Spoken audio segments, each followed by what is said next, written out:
私も結構こう事業計画まだ今の事業を始めて10年なんですけど、やっぱりこうずっと右に上がってる事業プランの中で、やっぱりその角度でなくなるっていうところが今までなかったんですよね。早紀江さんがおっしゃってたように。でその時にやっぱりこう最初はすごく戸惑いがあって、でもなんかその足踏みしたっていいじゃないかってやっぱり思えた時に、なんかその今のうちに逆にできることってすごい見えてきたりとか、逆になんか今だからこう大手じゃなくてうちができることが見えたりとかしたんですよね。すごいなんか今チャンスと思って例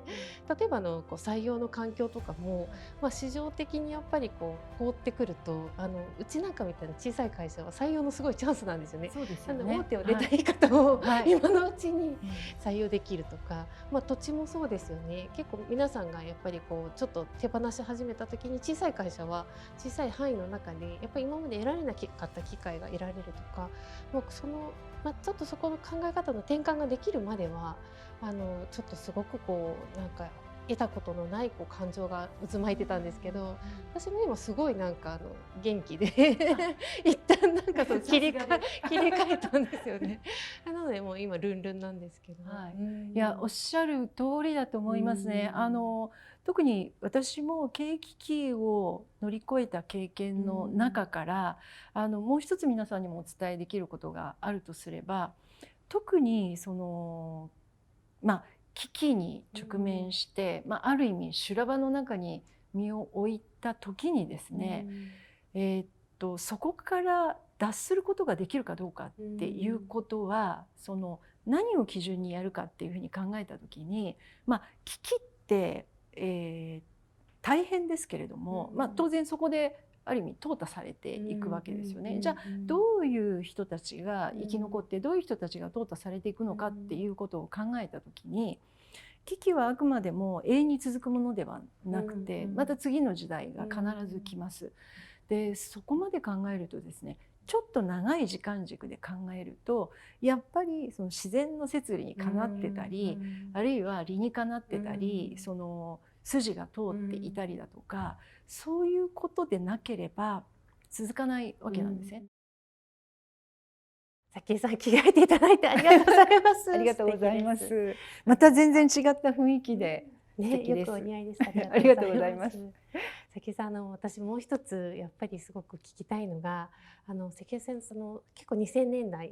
結構早めに海外への進出というか展開、現地法人もありますし、事務所も展開されても10カ国以上ですかね。そうですね。現地拠点持ってた国だけで10カ国以上ですね。そうですよね。はい。それだけのことをされてたと思うんですけど、私もこれから一人の人としてもキャリアとしても会社の成長としてもグローバル市場に出ていくってすごく大事なこと、より大事なことなんじゃないかなと思ってるんですけど、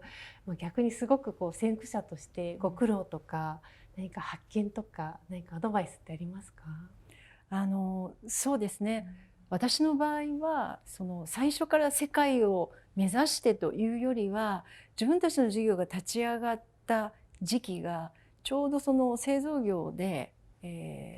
もう日本から仕事が出ていく時代だったということがあるので、どちらかというと時代の流れに乗るために海外に出ていったということがあるんですけれども、多分もう皆さん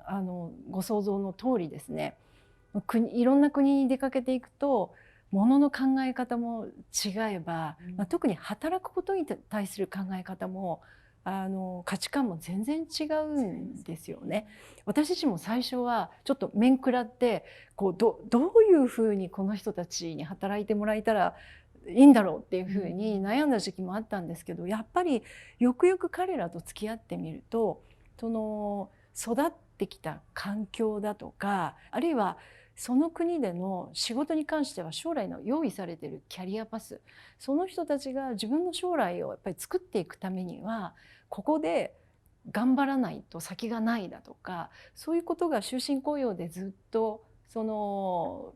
来ていた日本のそのビジネス界の人たちとはまるで考え方が違うと。なるほど。で大事なことはそこを立ってる土俵が違うんだと。だから考え方も違うと。だけどそこで折り合おうと思ったら、その違うことを前提にしてどこに折り合えるポイントがあるのかっていうことを探るっていうことが大事だなっていうふうに思いました。でもそのバランスポイントって実は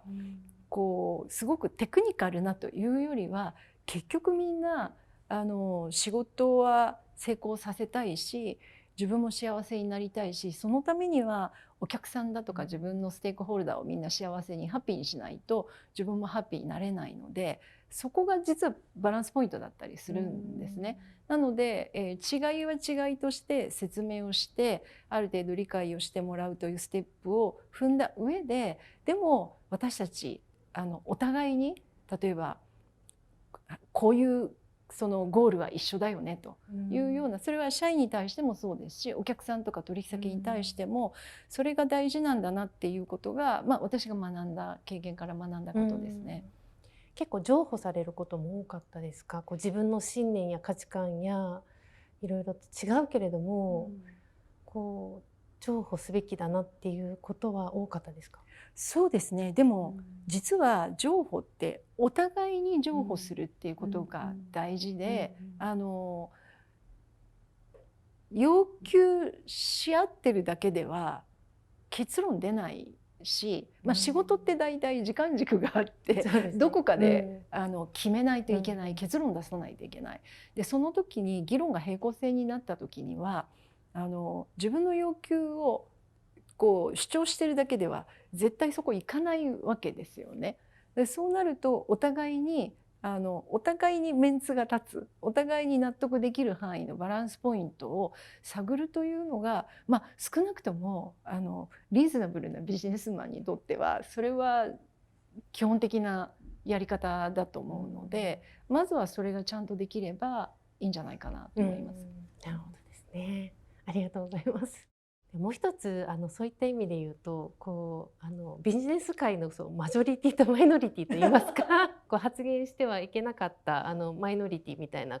わゆる女性のビジネス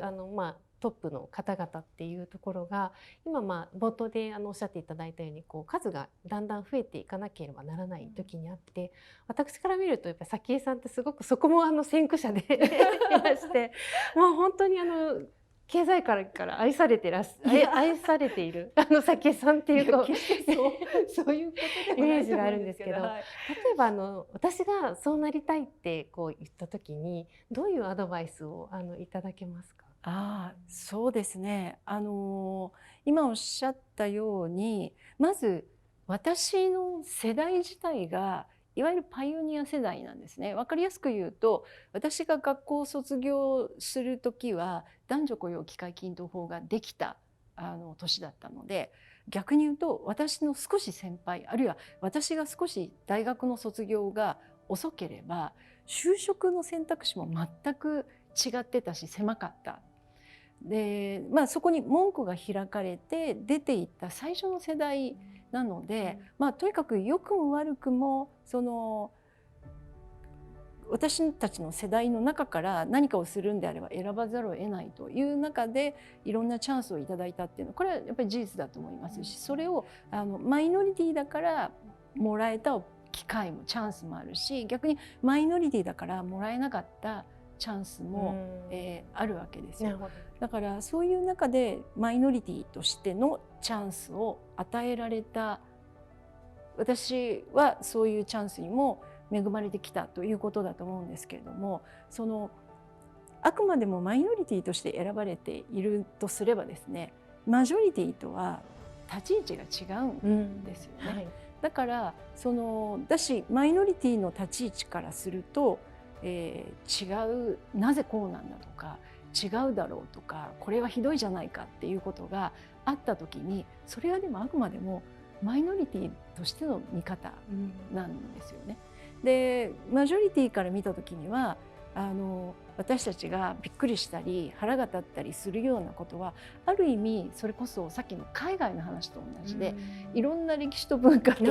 経緯の中でそうなっているということが、そこがやっぱり違いとして同じ日本人同士でもそこが違っているっていうことをまずそういう認識を持つってことが大事だと思うんです。いずれにしても相手を否定するところから始まったら何事もうまくいかないので。そうですね。私たちはずっとマイノリティで来てますけれども、今どちらかというとあなたたちもマジョリティになりなさいって言われ始めている時代なんですよ。そうするとマイノリティだったら、言ってみれば野党なので政権取ってないから批判も簡単にできるし、文句も簡単に言えるんですよ。でも一旦自分たちが政権を取るマジョリティ側になってみんなを引っ張っていく側に回った時にその態度はやっぱり通用しないっていうことが一つと、じゃあ自分たちがマジョリティになったからといってこれまで一生懸命やってきてくれた人たちを全部駆逐して排除してしまうのかっていうと、それも決して誰も望んでないことだと思うんです。だから今マイノリティの人たちもちゃんとその責任と覚悟を持ってマジョリティになっていくっていうことがこれから求められるというふうに思うので、ダイバーシティとインクルージョンっていうのはそこも含めたインクルージョンなんですね。と私は今そういうふうに考えてるんですね。